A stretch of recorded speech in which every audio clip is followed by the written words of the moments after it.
Hello. Wanted to do a podcast today on what was the subject again? EMF protection and securing your home, autism, Lyme disease, fibromyalgia, Dr. Klinghardt, and just a lot of things that have come through very recently. Smart meters, we could throw that in there. It'll be just kind of a mixed bag. So yeah, the smart meter thing, I had kind of messed with the smart meters for a while and had been able to buy smart meter guards and was able to protect from the RF signals that were coming from the smart meters. Using these smart meter guards that are like $60 and you attach them on the thing and then it grounds out the signal. It covers the meter, but it's also grounds because it touches to the mains metal there, which is grounded, and then that all grounds the signal. And so it not only reduces 90% of the RF coming out the front, but also out the back. So you're covered to a certain degree, but so that's one possibility. Yes, of course, 10% still gets through, and of that 10%, there is still some staccato and some of that. So it's not perfect, but it is pretty close to, it's livable and doable.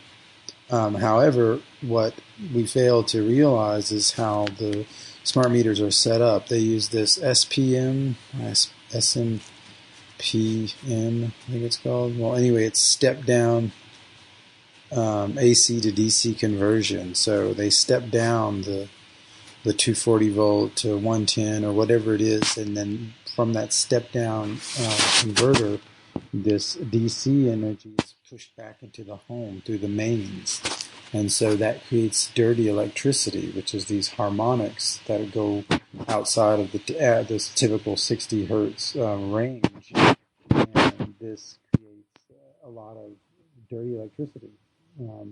That dirty electricity gets cycled through the house, and it also gets cycled into the next house. If you know how homes are set up and coming to one house and going back out, going to the next home, whatever. So it also passes this further. Now, it doesn't go throughout the whole neighborhood because each home, each little series of homes may have one transformer, or one, I guess you could say they're on one circuit, so to speak.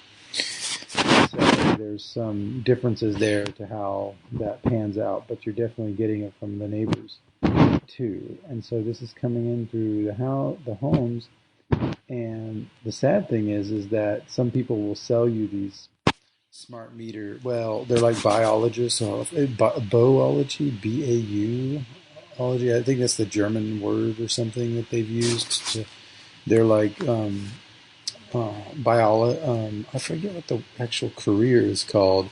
It's not accredited, but it's a certificate or something it's like feng shui and home biology, home bioenergy and stuff like that. So it's people that try to help you in your home to set up the right electrical, and not just, these are not electricians, but although they may have some of that training, but they are typically, trying to help you rule out some of the EMF and some of these things that are in your home, get a better system. So, but some of what they recommend a lot, and some of their bread and butter, I guess you could say, just like a pediatrician, a lot of his bread and butter is vaccines. Well, a lot of these guys, which are a lot less, of course, harmful, of course, I'm not trying to say that, but a lot of their bread and butter comes from some of these standard ideas, one of which is to shut off your mains power by using a dirty electricity kind of filter at the mains, like the hot wire, I guess you could say, of your home, and then that's going to filter all this stuff out. Well, anyway, the problem with that is that this stuff is still coming through the house, even if it is all turned off. I mean, I tested that with my own meters and was able to turn off everything, like completely shut down all the mains. And so the hot wire is shut down technically, but you also have the neutral, and you have, you're still connected to the street. You're still connected to those wires out there. It's just the hot wires are turned off, but that doesn't mean the electrical cage that is your home and all the wires in it are everything has been shut down. There's still the neutral coming through it, and so you still have dirty electricity which is coming through it. You may have a much less because there's other things that aren't activated through the hot wire and the actual hot, I guess you could say, electricity coming through. So, but they're still there, and especially in my home, I still detect it. And sometimes I wonder if the smart meter people didn't figure all this out. I sometimes I feel like they're 10 years ahead of us, and it just takes us a while to catch up. That's why we got to sharpen our intuition and not just wait for studies and everything else to prove everything. That's how we get caught behind, and just try to kind of guess our way into things and reconfirm later. And that does seem to happen. It's faith-based thinking. You know, Goethe talked a lot about this, combining the heart and the mind, and being able to kind of intuit and hunch your way into the right logical situation that you couldn't have thought of on your own. You know, it's not like dot-to-dot logic. It's like kind of like quantum leap stuff happening there, which is how great ideas come in anyway, right? It's not just dot to dot to dot. It's not that basic. So the thinking is important, how we think and everything else, and being programmed to think in a certain way, and black and white, and all these different ways in which we've kind of politically left and right. We get ourselves all torn between this kind of division. It keeps us from what I call trinary thinking, which has another element to it, involving faith and the heart and intuition and I guess the spirit, being able to break through some of these paradigms. And so, you know, looking at the smart meter, so you end up solving the RF thing with the guards and you're happy about that, but then you have this dirty electricity. Now, we're not even mentioning the magnetic waves that come off of the smart meter and stuff. You know, that's another issue. These like low frequency magnetic waves that can, you know, you can have this electrical arcing and things that happen where different things in your home or pipes or different things become somewhat magnetized through this leakage, and then the dirty electricity. So fixing the dirty electricity, the best way to fix it is to actually do it plug to plug, because even if you turned everything off and you went that way that we said, where you turned off that mains power, you'd still have that plugged, you'd still have your home being electrified through the neutral and through the street coming still into the home, and so you wouldn't be fully out of the clear. And my meters have shown me that in my home, for example. So the best way is the Stetzerizers, which, you know, you buy about 20 of them, 15 to 20. It costs you about $500. You buy a meter with it, and you just go plug to plug, and you plug all these things in, and these filter out the dirty electricity throughout the house. Now, when I was trying to buy these, I ended up bumping into a bunch of great videos that showed like how these things wouldn't work either, because they would just create more magnetic frequencies, because they too have to activate something in order to filter, and that electricity or that action that they're doing is now creating more magnetic lines and waves in the house. And so, and the videos were very convincing, and they showed, you know, all these, they took the cables and split them and showed what happened with the magnetic field. And then when you bring the cables back together, the magnetic field is reduced because they cancel each other out.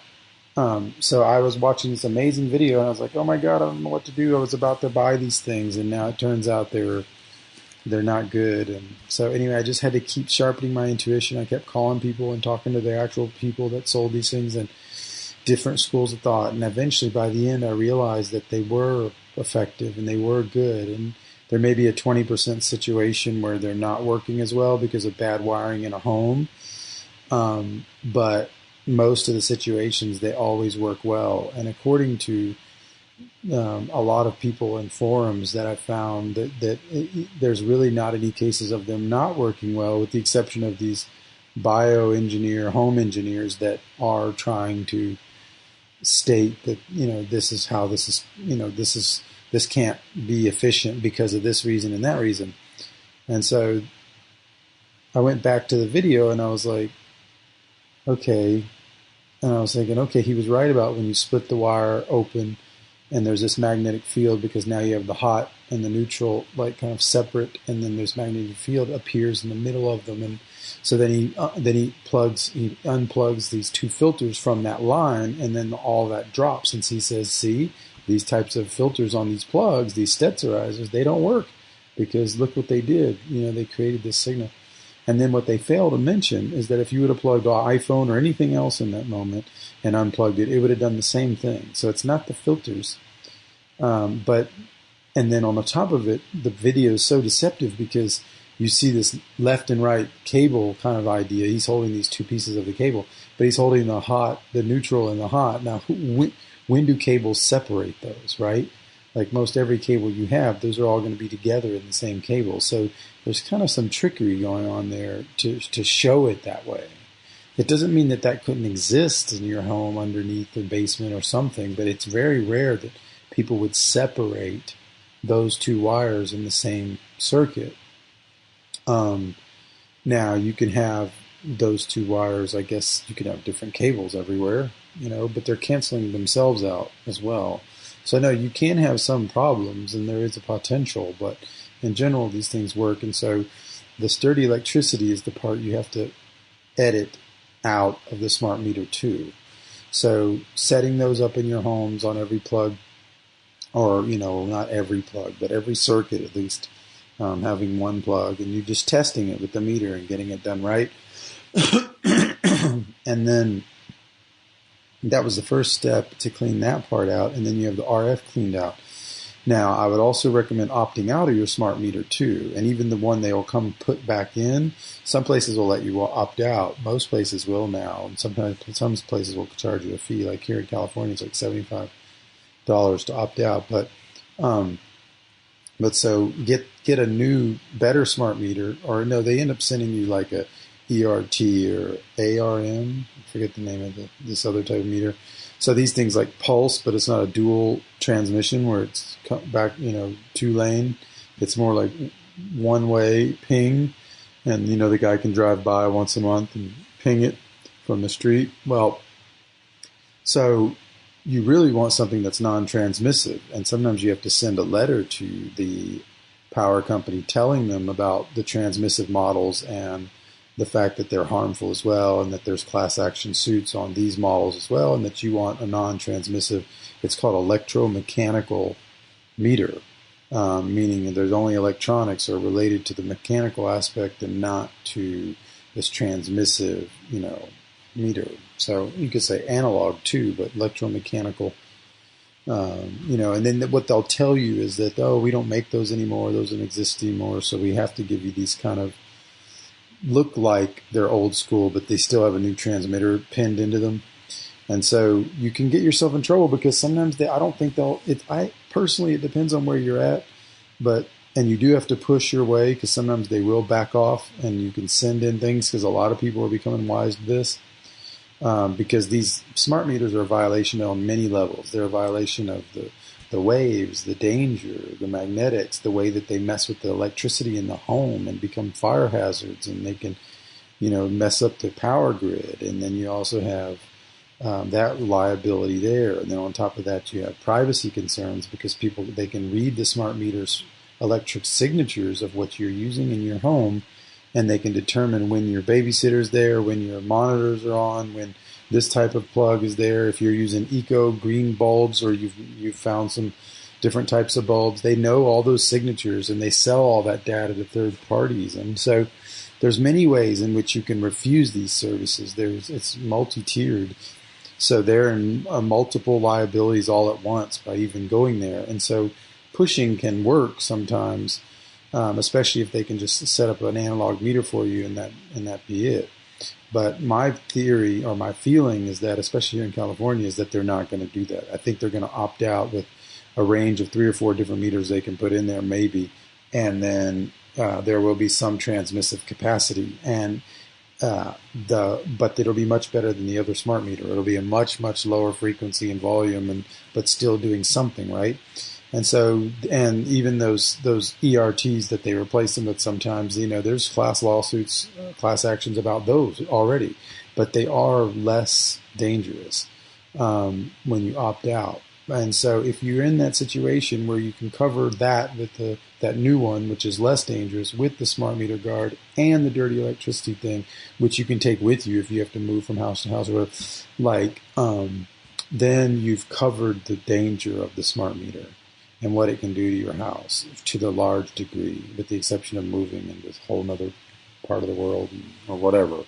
But, and then even that's not guaranteed. You won't find this because this is part of their futuristic smart grid they want to run, and they don't want any opposition. So you can have to send a legal letter in. You can find them online, but you can send this letter in, which allows you to, you can write it yourself too, but it allows you to hold them accountable insurance-wise to these deficiencies of these things. Like I mentioned, those 3 or 4 different risk factors, privacy and all this stuff.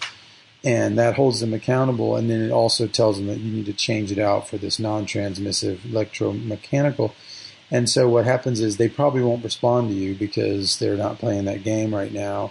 And the class action lawsuits may not have enough numbers for them to even bat an eye yet, but they're getting there. And so, actually they are batting an eye now, but it's just like they haven't lost a foot yet, And so, the letter can just allow you a legal precedent to put your own meter on your house. Because once they don't respond, and the letter states that that's a default on this, and that, so then you have some sort of legal footing to remove their meter and put your own analog meter, which can be ordered from a reputable company. So it's not like you're cheating and creating your own meter. It's like you're ordering this and putting it on, and then just film everything, have a witness, and write down all the numbers and everything before and after. So that way there's a continuity in the electricity that's being consumed. And so if you do things in an honest way and everything else, well, then you'll have the best of both worlds, and you'll have that new meter there. And that new meter will not have the step down. I forget the initials. It's SPMD or SPSD or something like that. Step down something. And you won't have this AC to DC conversion. You will have a real analog meter with no emissive capacity, and you'll be in the right shape. And then after, you can protect that meter as well. You can put a lockbox, and you can do whatever you need to do to make sure that no one replaces it while you're not home or something like that. I mean, typically, I don't think they would even try, because they would probably have to pull off your mains power, but they may not have to, because I think some of those smart meters just kind of snap into place, and those prongs are already sitting there, so they may not even have, they can just probably snap it in and out. So, but, you can also call the police for trespassing, and, even though they have this easement or whatever they call it, where they have some sort of access or whatever, that's not allowed in this case, where they're putting something in which you do not want, and that you have, tried to fight to not have, and you've sent this letter of desist and other things. So that's the way out of that situation. And if you get out of it and you find yourself in an insane power company, which in California could be my case, well, they could maybe deny you service. There could be something like that. And they wouldn't be able to deny you service in a basic way, but they'd be able to, pretend that you tried to steal electricity, or you breached your contract with them by doing this action, or putting a lock, or breaking their law, or whatever it is. But being is that it's a monopoly, there's kind of it would be not really wise of them to force someone to not have electricity in their home. But that's what they might try to threaten you on. But that may not work either, because there could be other legal consequences to them doing that. So anyway, that's pretty sticky and hairy, to get out of the smart meters, but it's worth it, because they do a lot of damage, and they have so much power because of that mains power. It's just an eternal nightmare there. Of course, the there's a lot of magnetic stuff that they're doing too, which I just can't even get into because I have this line running through my house in one area and all this heavy magnetic wave, and it's just insane. And so, like, who knows what they're actually doing? I've got so many things cleaned up, but that is still something, I still sense it. I mean, electrosensitive people, autistic people, if we want to talk about that, Klinghardt, he said that the autism, the connection between autism and the mother's home environment when she was pregnant and what waves were happening to her at that time and the measurements of such was correlated with his studies on the kids who get autism. So the mothers that have these certain levels of exposure create the kids with autism. Now, of course, there's vaccines, there's other things involved there, but in general, there is a link between the EMFs and this damage at a cellular level because it gets in there. Before the vaccine's in there, you've got, these waves coming in there and opening up the blood-brain barrier, allowing things to pass through, and, especially at certain intensities. And so, yeah, it just kind of makes me sad to even think about it, that I've tried so hard to do so much for this home, and then we just miss that piece and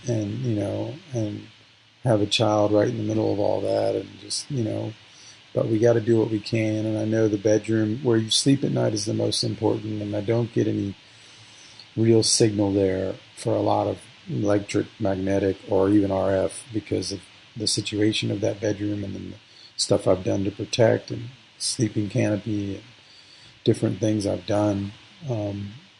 So we're doing the best we can. And yeah, so that's a long-winded thing there, but it really is a snaggle-toothed tiger. I don't know. It's just it's a tough thing to get your head around. And so that's for the smart meters.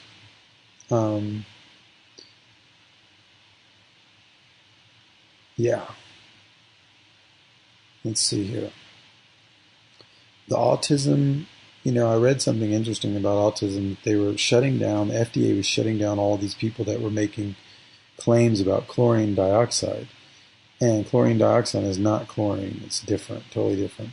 It's a little bit more like hydrogen peroxide or something, but they were making it, seem like they were selling bleach and telling people to drink bleach and all this kind of stuff, which isn't what they were doing. But they found kind of like a ghetto way or a less expensive, very accessible product to help clean out some of the webs of pentosidine and arabinose, which are produced by the gut biome in presence of, everything from gluten to milk proteins to everything else in the vaccinated child and in the biome of these children that have been contaminated by all these vaccines and antibiotics, but also the vaccines and what they've done to the gut biome, how they've destroyed that through the endocrine disruption and all the things that these metals and chemicals can cause. And there's connections to glyphosate, there's connections to atrazine, but there's a big connection between glyphosate and autism. And so this is also being found in the gut and destroying the gut biome. And the glyphosate just never disappears from the environment, So there's just like this pentosidine. Imagine there's like cross-linked proteins creating this web in your gut, and then that becoming stickier and harder to digest and move around and get around and signal through, and then it just changes all the communication, and then this is autism. And so of course they found, there was this big thing about, what do you call it? What was it? Vermifuge? I think you say in French, but I don't know about in English. Anti-worm kind of anti-parasite kind of stuff for dogs that they would use. Dewormer, I guess you say. And the dewormers people were taking for cancer. And so, and it was working. And so they started pulling this off the shelf. Once again, everything's so illegal in America. You have to go through dog food and cat food, like with raw milk or whatever, to find the solutions, or dog treatments. And so, these chemicals. I forget the name of the chemicals, azoles or CNO. I'm lost here. Sorry, I'm not. I shouldn't even be trying. I remember it from when I studied as a naturopath. I studied essential oils, and there was a certain type of component. And so these components you find in plants, and they are anti-worm, like absinthe, for example, not the liquor, which is what we think of, like Van Gogh or whatever, but the plant itself, and the juice of this plant. And it just has this like blue cyanide, no, cyan. How do you say something is blue? Cyanic blue. I forget how you say that.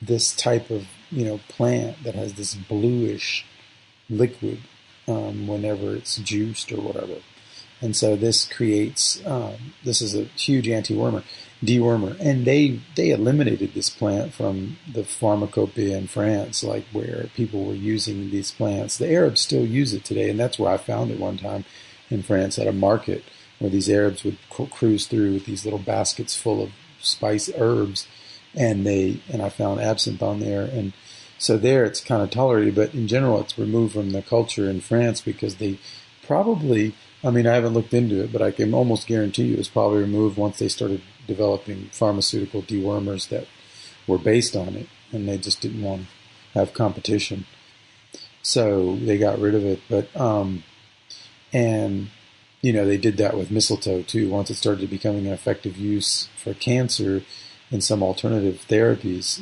all of a sudden, mistletoe was outlawed in supplements, for example, and so you'd never find it in them anymore, or it would be, very small, whatever, like just composite with a lot of other things and not very effective.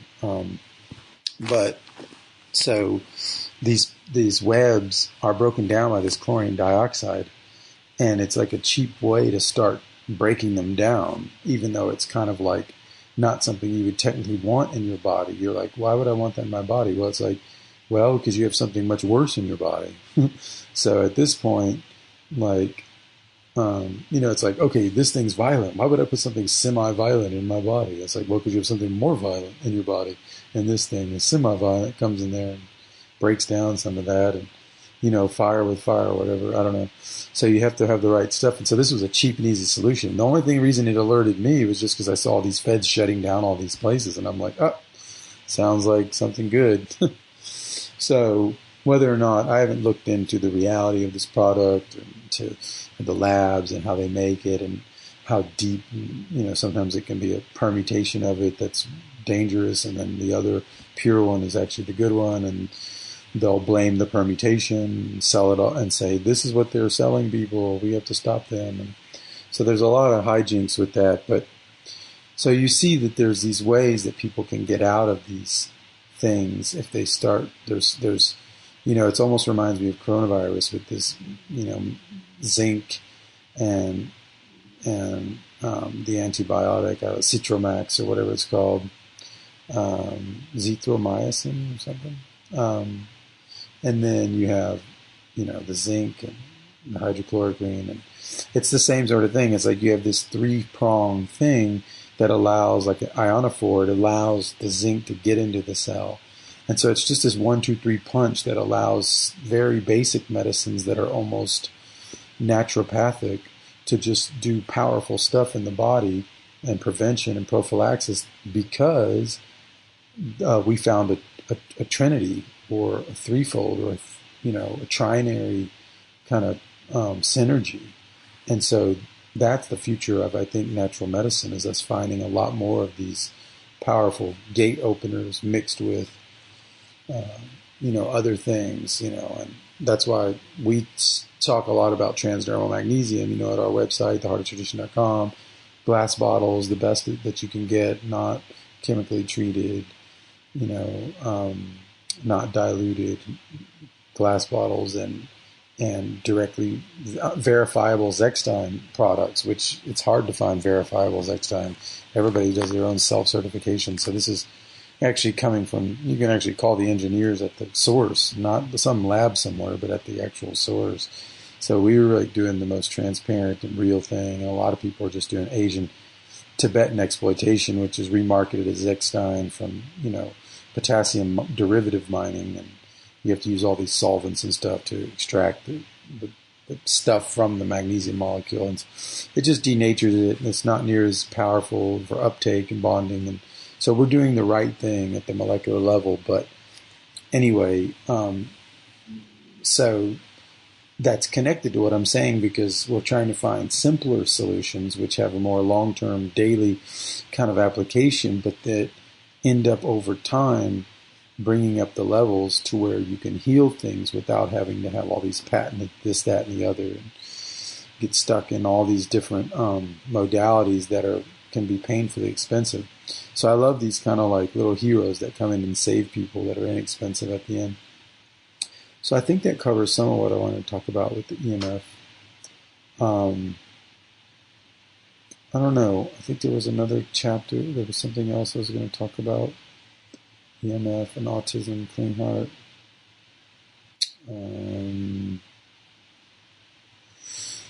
What else did I learn there about the home? Well, the home, I also learned something recently, which I kind of knew because of my infrared sauna, but heat lamps are some of the only ways you can get incandescent lamps anymore. They've been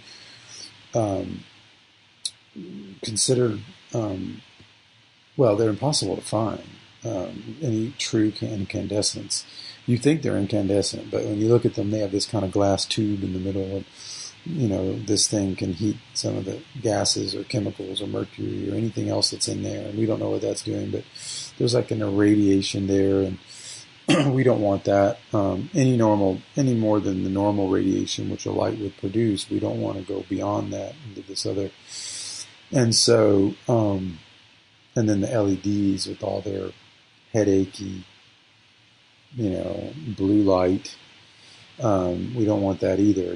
I repigment those sometimes. I bought these little mini lamps for my desk so I could do like, not needlework, but detailed work. And I would just repigment them with I went and buy like orange, like paint marker or whatever, and repigment, to get them back to the right color. But no, like heat lamps are, BR40, BR30, whatever heat lamps you can use, and they're actually like the true incandescents. And even having a red heat lamp light in a room somewhere mixed in with your other lighting can be helpful for the body as well. Even though it's not like, you don't have to have like Amsterdam red light apartment, but there's a way to kind of blend some things. Maybe some housing, mineral housing, or lampshades and things. But anyway, this is a good way to keep the EMF down as far as the lighting goes and all that radiation that would be caused normally. So yeah, these are just a bunch of random. It's like a mixed bag, this podcast, but I didn't talk too much about magnesium, which I could, and always want to send people to get that supplement because it's one of the most important supplements of them all. It does help with EMF at the cellular level. It's a very deep reality, magnesium, when you start doing the right stuff. But yeah, some of these other things need to be healed because they will get us down. And of course, Wi-Fi, no Wi-Fi in houses anymore. Just do everything cable, Ethernet cable. You can do shielded cables too if you want to go the extra mile. But cable there, no cordless phones, just the old school phone with the cable. Get a landline, do it right. If you use a cell phone, get a pouch for it that makes it to where when you close the pouch, you cannot even trace the phone. You can't even call the phone, nothing. And so you want to keep these in this pouch most of the time, especially at night. And then you just put them back and forth. You can't get any reception when they're in it, but that's okay. You pull them out, check your texts and messages, and put them back in. So that's a simple solution. We found some from a company called Sparrow, which is pretty good. And then, what else? bed canopy for the bed, which is made of silver mesh. It's about silver woven thread, which is about $1,000, but it can last 10, 20 years, and it's kind of worth it. And that protects your bed, your sleeping chambers. And like I said, the Stetzerizers, that's about $500 to do that. I also recommend the IQ Air for cleaning out the pollution in the air, smog, even radioactive iodine. In places with really heavy iodine in the air, like a good place like Charleston was, I wouldn't even use my IQ Air because I don't want it to filter out any good iodine. But in general, iodine-rich areas are harder and harder to find. So that still needs to be used because there's so many aluminum volatile particles in the air now from smog and cars and stuff like that. And it's not the petrochemical industry either. It's, the chassis and the catalytic converters and the eco green cars and all that stuff, which is creating this havoc, which they're not green anyway, right? These batteries take enormous amounts of energy to create all these micro minerals to create these batteries. Like, you go through much more than it would take for a car running on gasoline. I mean, it's insane, the difference, but they'll figure that out over time. When you see these electric cars and you think, that's the future. It's like, no, it ain't. It looks like the future, but it isn't. I mean, not the way it's done, right? There could be some future, but it's not going to be done that way. And we have so much easy, coal and different things which are so easy to have that they create an inexpensive source. And that's the key. Because the more, some of these are eco-fuels, let's say like green energies, renewables, they're like 3 to 5 times more expensive per kilowatt or whatever. And so that destroys industry, destroys many different things. And so you have to find a balance between these things and without destroying industry. And so you could probably get a 1,000-year transition towards something unbelievable. But you can't just squash everything and jump to some new paradigm like that. Because it isn't new anyway. It's all dependent on the coal system anyway. Most of those networks and grids, they're dependent on the coal grid and the backup grid of typical energy supply. From fracking on down, the coal to, natural gas and different things that we could use for, the petroleum industry, gasoline, and everything else to use to get energy, because those realities are very alternating. They're not solid, and so, like a wind farm or whatever. So they have to be backed up. But anyway, that's a whole other podcast. I don't know why. Today's like random day. It's like mixed bag podcast. I think most of them I try to stay on some sort of topic, even though I don't totally believe in always staying within perfect lines on anything. Because sometimes you really have to go a little bit in a circle to get back to the center. And so, anyway, come check us out at theheartoftradition.com. Hope that can help someone, and stay tuned.